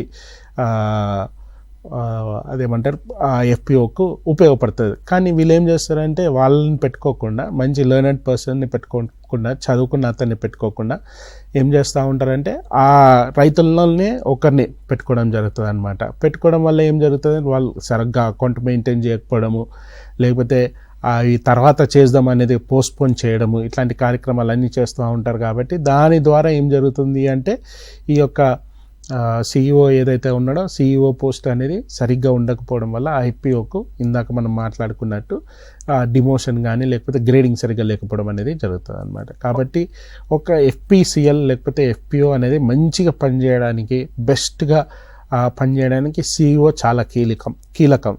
కాబట్టి ఆ పదవి మంచి టాలెంటెడ్ ఉన్న వ్యక్తికి ముఖ్యంగా యంగ్ పీపుల్కి ఇస్తే అంటే యవ్వన కాలంలో ఉన్న వాళ్ళకి ఇస్తే వాళ్ళు ఏం చేస్తారంటే వాళ్ళు బయట అగ్రికల్చర్ నూతన టెక్నాలజీని నేర్చుకుంటారు, అదేవిధంగా సోషల్ మీడియాతో యాక్టివ్గా ఉంటారు. కాబట్టి వాళ్ళకి చాలా విషయాలు తెలుసుకోవడానికి ఆస్కారం ఉంటుంది అనమాట. ఆ విధంగా తీసుకుంటే బాగుంటుంది. ఓకే మధు గారు, ఇప్పుడు మనం రైతు ఉత్పత్తిదారుల సంస్థల గురించి మాట్లాడుకున్నాం, సంఘాల గురించి మాట్లాడుకున్నాం. దాంట్లో ద బెస్ట్గా అంటే ఇది ఉత్తమమైన రైతు ఉత్పత్తిదారుల సంస్థ, ఇది బాగుంది అని మనం చెప్పడానికి దానికి ఉన్నటువంటి లక్షణాలు ఏంటి, అంటే ఎలాంటి లక్షణాల ద్వారా మనము చెప్పొచ్చు ఇది బెస్ట్ అని చెప్పేసి? అంటే ఇది బెస్ట్ అని మనం ఎప్పుడు చెప్పుకోగలుగుతామంటే ఆ ఎఫ్పిసిఎల్లో ఉన్న మెంబర్స్ అందరి అవసరాలు ఏవైతే ఉన్నాయో ఆల్మోస్ట్ ఆల్ అంటే ప్రతి ఒక్కరిని అవసరాలు తీర్చడం అనేది కష్టం లేండి, కానీ అట్లీస్ట్ 80% మంది ఆ యొక్క తీసుకున్న ప్లాన్ అయితే బిజినెస్ ప్లాన్ అయితే ఏముంది లేకపోతే ఆ ప్రణాళిక ఏమైంది దాని ప్రకారం ఆ ఎఫ్పిఓ నడుచుకుంటే అదే బెస్ట్ అనమాట. ప్లస్ ఎప్పటికప్పుడు ఆ యొక్క అకౌంటింగ్ అనేది ఎప్పటికప్పుడు ఆ మీటింగ్స్ అనేటివి ఎప్పటికప్పుడు రోజువారీ పనులు ఏవైతే ఉన్నాయో ఎప్పటికప్పుడు కంప్లీట్ చేసుకుంటూ ఎప్పటికప్పుడు వాళ్ళ యొక్క లక్ష్యాలు వాళ్ళు నిర్దేశించుకున్న లక్ష్యాలు గోల్స్ ఏవైతే ఉన్నాయో ఆ గోల్స్ ప్రకారం నడుచుకుంటే అదే బెస్ట్ అనమాట. ప్లస్ ఏంటంటే ప్రతిది కూడా లాభదాయకంగా ఉండాలి. నష్టం చేకూర్చే పనులు చేయకుండా లాభదాయకమైన పద్ధతులు లేకపోతే లాభదాయకమైన మార్గాలు ఎంచుకుంటే ఆ ఎఫ్పిఎస్సిఎల్ కానీ లేకపోతే ఎఫ్పిఓ కానీ మంచి లాభాలు రావడమే కాకుండా దాంట్లో వచ్చిన కొద్ది షేర్ ఏదైతే ఉందో ఈ ఫార్మర్స్ ఉన్నారో ఆ ఫార్మర్స్కి షేర్గా కూడా ఇవ్వచ్చు అనమాట. ఓకే మధు సార్, సాధారణంగా రైతులకి కొంతమందికి తెలిసి ఉంటుంది, కొంతమంది తెలియకుంటుంది. కాబట్టి ఈ రైతులని రైతు సంఘాల్లో జాయిన్ చేయడానికి కానీ వాళ్ళకి ఇలాంటి రైతు సంఘాలు ఉన్నాయి అనేటువంటి అవేర్నెస్ కలిగించడానికి ఏమైనా ప్రోగ్రామ్స్ ఉంటాయా సార్? ఎలా చెప్తుంటారు రైతులకి? అంటే ఇది జనరల్గా అంటే ఈ టెక్నికల్ అడ్వైజ్ అనేది లేకపోతే ఈ టెక్నికల్ ఇన్ఫర్మేషన్ అనేది అగ్రికల్చర్ డిపార్ట్మెంట్ నుంచి అదేవిధంగా నాబార్డ్ నుంచి అదేవిధంగా యూనివర్సిటీ తరఫు నుంచి అగ్రికల్చర్ యూనివర్సిటీ తరఫు నుంచి ఏంటంటే ఈ యొక్క ఫార్మర్స్ ఎవరైతే ఉన్నారో ఫార్మర్స్ ఎఫ్పిఓగా ఏర్పడినప్పుడు చాలా లాభాలు చేకూర్చబడతాయి అని అప్పుడప్పుడు technical related programmes, training programmes, awareness programmes వాళ్ళకి నిర్వహించడం జరుగుతుంది. ముఖ్యంగా నాబార్డ్ ప్రతి సంవత్సరం ఏం చేస్తుంది అంటే కంపల్సరీ ఎవరినో ఒకరిని ఒక టెక్నికల్ పర్సన్ని అందులో ఏంటంటే ఒక రిసోర్స్ పర్సన్గా వాడుకొని అంటే ఈ విధంగా చేసుకుంటే కొత్త పద్ధతులు ఈ విధంగా చేసుకుంటే బాగుంటుంది అనే ఉద్దేశంతో వాళ్ళు ప్రోత్సహించడం జరుగుతూ ఉంటుంది అనమాట. సో నాబార్డ్తో పాటు అగ్రికల్చర్ డిపార్ట్మెంట్ వారు అదేవిధంగా ఇంప్లిమెంటింగ్ ఏజెన్సీస్ ఏవైతే ఉన్నాయో ఆ ఇంప్లిమెంటింగ్ ఏజెన్సీ వారు కూడా ఏం చేస్తారంటే ఈ యొక్క ఎఫ్పిఓస్ గురించి తెలియపరచడానికి ఈ యొక్క ట్రైనింగ్స్, అవేర్నెస్ ప్రోగ్రామ్స్ అనేటివి వాళ్ళు కండక్ట్ చేస్తూ ఉంటారు every year. Okay sir, Madhu గారు, ఈ మధ్య కాలంలో కొంతమంది యువత బాగా ఇష్టపడుతున్నారు అంటే రైతులుగా మారడానికి. ఈ జాబ్స్ కన్నా కూడా అవి వదిలేసి మరీ వ్యవసాయం చేద్దాము, వ్యవసాయంలో కొత్త పుంతలు మనం సాధించి చూపిద్దాం, వ్యవసాయం అంటే నష్టదాయకమే కాదు, దీంట్లో కూడా చాలా లాభాలు ఉన్నాయని చూపిస్తున్నారు కదా. అలాంటి వారు అంటే అట్లా యూత్ వచ్చిన వాళ్ళు ఇలా రైతు సంఘాలతో టైప్ అవ్వడం కానీ ఇలా కలవడం కానీ ఎలా ఉంది సార్ గ్రౌండ్ లెవెల్లో రియాలిటీ కానీ పరిస్థితులు కానీ? అంటే గ్రౌండ్ లెవెల్లో రియాలిటీ అంటే మేడం ఇప్పుడు ఎట్లా ఉంటుందంటే ఈ కొత్తగా వచ్చినప్పుడు ముఖ్యంగా ఈ సాఫ్ట్వేర్లో ఉన్న వాళ్ళు ఏం చేస్తూ ఉంటారంటే వాళ్ళ ఒక వీకెండ్ ప్యాషన్ లాగా, అంటే సాటర్డే సండే లేకపోతే ఫ్రైడే సాటర్డే సండే వాళ్ళు ఏంటంటే ఈ అగ్రికల్చర్ ఫీల్డ్స్కి వెళ్ళి లేకపోతే వాళ్ళ యొక్క తల్లిదండ్రులకు కానీ లేకపోతే వాళ్ళ చుట్టాలకు కానీ ఎవరికన్నా ఈ అగ్రికల్చర్ ఫీల్డ్స్కి వెళ్ళినప్పుడు కొద్ది పనులు చేసుకుంటూ వాళ్ళు ఏంటంటే ఆ యొక్క యాక్టివిటీలో వాళ్ళు కొంత ఉత్సాహంతో అంటే ఒక వాళ్ళు ఇన్వాల్వ్ అవుతుంటారు కాబట్టి వాళ్ళు కూడా ఈ వ్యవసాయం చేయాలనే ఉద్దేశం కొంతమందికి ఉంటుంది, కొంతమంది ప్యాషన్ తోటి చేస్తూ ఉంటారు. సో ఇది చేస్తున్నప్పుడు ఏంటంటే ముఖ్యంగా నేను ఇందాక మాట్లాడుకున్నట్టు ఎప్పటికప్పుడు వాళ్ళు ఏం చేసుకుంటున్నారు గుడ్డిగా కాకుండా ఒక ప్లాన్ అనేది వేసుకొని ఆ ప్లాన్ ప్రకారము ఆ ప్లాన్ కింద ఏమేమి చేయాలి యాక్టివిటీస్ అనేది, దాని తర్వాత యాక్టివిటీస్కి బడ్జెట్ ఎక్కడి నుంచి, ఆ బడ్జెట్తో పాటు ఆ బడ్జెట్ వచ్చిన తర్వాత దాన్ని ఏ విధంగా డివైడ్ చేసుకోవాలి, ఏ పనికి ఎంత అలొకేట్ చేసుకోవాలి అనేది చేసుకున్న తర్వాత ఏమి ఎక్స్టర్నల్ ఫ్యాక్టర్స్ ఉన్నాయి, ఇంటర్నల్ ఫ్యాక్టర్స్ ఏవైతే ఉన్నాయో ఎక్స్టర్నల్గా ఏమి అవుట్పుట్స్ తీసుకురాగలము అనేది ఒక ప్లాన్ చేసుకొని ఆ ప్లాన్ ప్రకారం చేసుకుంటే ఎవరన్నా ఉండని వారికి అందరికీ కూడా ఈ వ్యవసాయం అనేది లాభదాయకంగానే ఉంటుంది. ఓకే మధు సార్, ఇంతసేపు నుంచి మనం మాట్లాడుకున్నాం, మీరు చెప్పిన దాని ప్రకారం రైతు సంఘాల వల్ల చాలా లాభాలు ఉన్నాయి, కేంద్ర రాష్ట్ర ప్రభుత్వాలు సహకరిస్తున్నాయి, ముందుకు వెళ్ళడానికి లాభదాయకంగా ఉంది రైతులకు. అలా ఉన్నప్పుడు కూడా ఎందుకు రైతు సంఘాలు సఫలీకృతం కావట్లేదు, కొన్ని ఎందుకు విఫలీకృతం అవుతున్నాయి, ఎందుకు ఆ వైపుగా వెళ్ళాలి? అంటే ఈ ఎఫ్పిఓస్ ముఖ్యంగా ఫెయిల్ అయ్యేది ఎక్కడంటే మేడం వాళ్ళు సరైన విధంగా ఏంటంటే నేను ఇందాక చెప్పినాను సిఇఓ పోస్ట్ అనేది చాలా కీలకం. ఆ సిఇఓ పోస్ట్ ఏం చేస్తారంటే ఒక మంచి చదువుకున్న వ్యక్తికి కాకుండా రైతుల్లో ఒకరికే అంటే ఆ యొక్క మెంబర్స్లోనే లేకపోతే ఆ షేర్ హోల్డర్స్లోనే ఒకరికి ఇవ్వడం జరుగుతుంది అనమాట. దీనివల్ల ఏం జరుగుతుందంటే తనకు అంటే పార్షల్ ఉండొచ్చు, అంటే అక్కడ ఉన్న రైతులకు కొద్దిమందికి పార్షల్ ఉండొచ్చు, కొద్దిమందికి ఎక్కువ ఇవ్వచ్చు, కొద్దిమందికి తక్కువ ఇవ్వచ్చు. సో అట్లాంటి ప్రాబ్లమ్స్ అన్నిటి కూడా రైజ్ అవుతూ ఉంటాయి. ప్లస్ ఇంకొకటి ఏంటంటే ఈ యొక్క ఆయనకు సరైన అవగాహన కొద్ది వాటిపైన సరైన అవగాహన లేనప్పుడు అవగాహన లేకుండా చేసినప్పుడు ఆ యొక్క పనుల ద్వారా కూడా కొంత ఏంటంటే ఆ ఎఫ్పిఓకు కొంచెం ప్రాబ్లమాటిక్ కావచ్చు. కాబట్టి ఈ సిఇఓ పోస్ట్ అనేది కీలకం. చాలా సంస్థలు ఏంటంటే ఎఫ్పిఓస్ రన్ చేయడానికి ఈ సిఇఓస్కి ట్రైనింగ్ కూడా ఇస్తూ ఉన్నారు, ఇయర్ లాంగ్ ట్రైనింగ్ ఇస్తూ ఉన్నారు అనమాట. ఆ ఇయర్ లాంగ్ ట్రైనింగ్ ఇచ్చి వాళ్ళే చూపిస్తున్నారనమాట.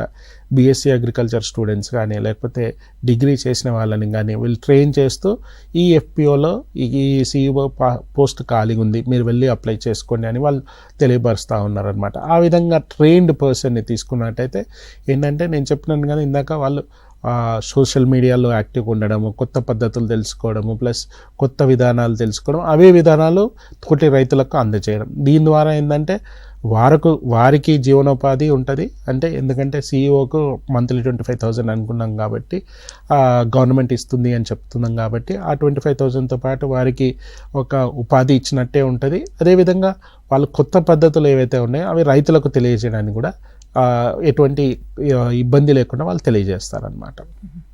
ఓకే సార్, ఫైనల్గా రైతు మిత్రులు చూస్తున్న వాళ్ళకి ఏం చెప్తారంటే రైతు సంఘాలుగా ఏర్పడడం కానీ అది ఇలా అంటే అది చక్కగా అంటే ఉత్తమమైన సంస్థగా దాన్ని తీర్చిదిద్దడానికి కానీ ఏం చేయాలి, ఏం చేయకూడదు, రైతులకు మీరు ఏం చెప్తారు? ఈ ఎఫ్పిఓ కానీ లేకపోతే ఎఫ్పిసిఎల్ కానీ ఇవన్నీ కూడా ఏంటంటే రైతులకు లాభం చేకూర్చే ఉద్దేశంతో గవర్నమెంట్ ఈ యొక్క స్కీమ్స్ కానీ లేకపోతే ఈ యొక్క ఫండింగ్ కానీ ఇవ్వడం జరుగుతుంది. దీని ద్వారా రైతులకు ఉపయోగమే కానీ నష్టం అనేది లేదు. కానీ రైతు ఏదన్నా దాన్ని సరైన విధంగా ఉపయోగించుకోకపోతే తప్పకుండా దానివల్ల తనకు నష్టమే ఉంటుంది కానీ లాభం అనేది ఉండదు. కాబట్టి ఎఫ్పిఓస్లో ఖాళీ ఏంటంటే సీడ్, ఫర్టిలైజర్, పెస్టిసైడే కాకుండా మిగతా ఫ్యూచర్ అంటే వాళ్ళు వేరే విత్తనోత్పత్తి కానీ లేకపోతే ఖాళీ అంటే విత్తనాలు ఒక పంట పండించి అమ్మడమే కాకుండా విత్తనోత్పత్తి చేయడము, లేకపోతే వేరే వేరే ఫీల్డ్స్లోకి వెళ్ళడము, దాని ద్వారా ఇంకోటి విలువ జోడింపు అనేది వాల్యూ అడిషన్ అనేది చేయడము, వాల్యూ అడిషన్తో పాటు ఏమంటారు మిగతా కార్యక్రమాలన్నీ కూడా గ్రేడింగ్, సార్టింగ్ ఇట్లాంటివన్నీ చేసినప్పుడు వారి యొక్క ఉత్పత్తి ఏదైతే ఉందో ఆ ఉత్పత్తికి ఎక్కువ అమౌంట్ రావడానికి ఆస్కారం ఉంటుంది. ముఖ్యంగా ఇప్పుడు ఆర్గానిక్ ప్రోడక్ట్స్ అని చూస్తూ ఉన్నాం. ఆర్గానిక్ ప్రోడక్ట్స్ కూడా కొన్ని FPOs చేస్తూ ఉన్నారనమాట. ఆర్గానిక్ ప్రోడక్ట్స్కి బయట నార్మల్ ప్రోడక్ట్స్ కంటే ఎక్కువ కాస్ట్ ఉంటుంది. కాబట్టి ఆ విధంగా ఏంటంటే FPOs ఎక్కువ లాభం చేకూర్చే పద్ధతులు లేకపోతే లాభం చేకూర్చే వైపు వాళ్ళు అట్రాక్ట్ అయ్యి అటువైపు వెళ్తే వాళ్ళకి ఏంటంటే ఈ FPO అనేది ఎప్పుడు కూడా మంచిగానే ఉంటుంది. లేదు వాళ్ళు ఎప్పుడు పాత పద్ధతిలో మూసా పద్ధతిలో వెళ్ళినట్టయితే FPO అనేది వాళ్ళకు ఉపయోగకరంగా ఉండదు. Thank you so much sir Raja Madhusekhar garu. నిజంగా చాలా క్లియర్గా చెప్పారు FPOస్కి సంబంధించి కానీ రైతు సంఘాలకు సంబంధించి కానీ ఏం చేయాలి ఏం చేయకూడదు అనేది. Thank you so much. And రైతు మిత్రులారా, చూశారు కదా ఓవరాల్గా రైతు సంఘాలకు సంబంధించిగా ఒక సాధారణ రైతుగా తాను చేసేటువంటి పనుల కన్నా రైతు సంఘాలుగా ఏర్పడి ఆ సంఘాల ద్వారా చేస్తే ఖచ్చితంగా లాభదాయకంగా ఉంటుంది. ఎట్ ద సేమ్ టైం ఇటు రాష్ట్ర ప్రభుత్వం కానీ కేంద్ర ప్రభుత్వం కానీ సహాయం అందిస్తున్నాయి. కేంద్ర ప్రభుత్వం 10,000 FPOs ఖచ్చితంగా ఏర్పాటు చేయాలనేటువంటి లక్ష్యంతో ముందుకెళ్తుంది. అండ్ ఆర్థికంగా కూడా చాలా భరోసానిస్తుంది. సార్ చెప్పినట్టు కేంద్ర ప్రభుత్వం నుంచి సహకారం చాలా గట్టిగా ఉంది. కాకపోతే దాన్ని ఏ విధంగా మనం వినియోగించుకుంటున్నాం అనేది చాలా కీలకం. కాబట్టి CEO ఎన్నిక కానీ పాలక వర్గానికి సంబంధించినటువంటి సభ్యులకు సంబంధించి కానీ ఏం చేయాలి ఏం చేయకూడదు అనేది మధు సార్ చాలా క్లియర్గా ఎక్స్ప్లెయిన్ చేశారు. కాబట్టి అవన్నీ పాటిస్తారని, మంచి రైతు సంఘంగా ముందుకు వెళ్తారని ఆశిస్తాం. Thank you.